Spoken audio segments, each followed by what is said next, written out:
No doubt this school year is going to be one of the most stressful school years we've ever experienced in education. And there's a lot we can do to manage our stress, get better sleep, exercise. But one that we often take for granted is the experience of self-forgiveness. We spend a lot of time forgiving our students for their mistakes, but how often are we forgiving ourselves when we make mistakes?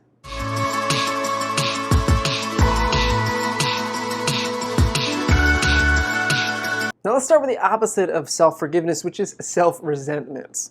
Educators in particular are susceptible to resenting ourselves. Why? Because first of all, we have very high expectations. We have high expectations for our students, high expectations for ourselves. So when we're confronted with new challenges, oftentimes the results don't match the expectations in our mind, and that leads us to being disappointed. Disappointed in ourselves and disappointed in others.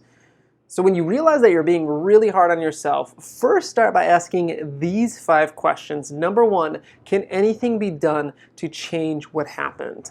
Sometimes yes, oftentimes no. There's nothing I can do to go back and relive that lesson. There's nothing I can do to put those words back in my mouth when I've made a mistake. So sometimes just accepting that the past is in the past and being present in the now. Secondly, asking ourselves, do I allow myself to make mistakes? Is that something I value? Or do I get so hard on myself that I do not accept mistakes?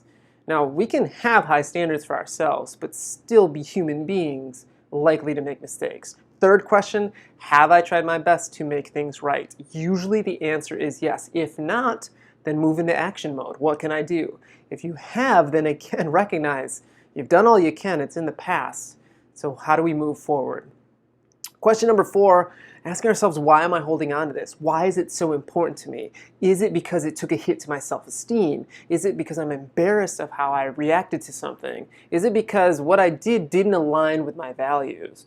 Being able to label that and understand that is actually really productive for helping us get over it. The 5th and final question is, what can I learn from this? We are educators. We are all about learning.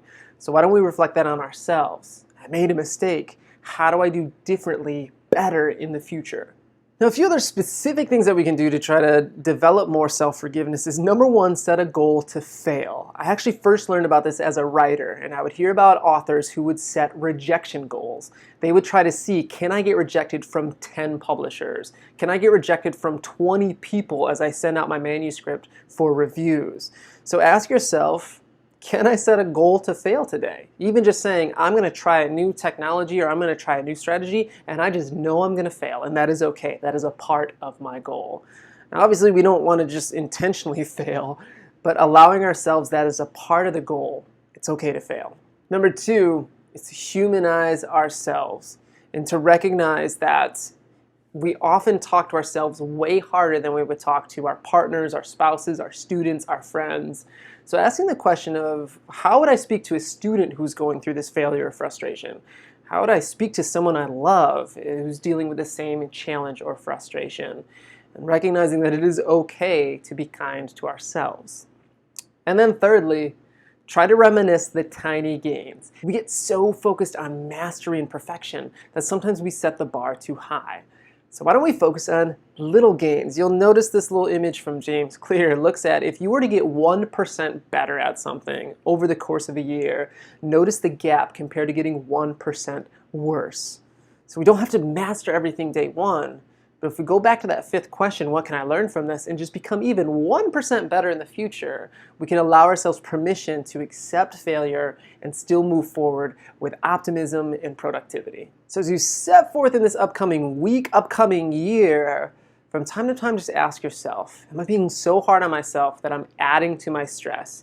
And what is one thing I can let go of today, right now, this year, in order to be at my best so I can give my best to others?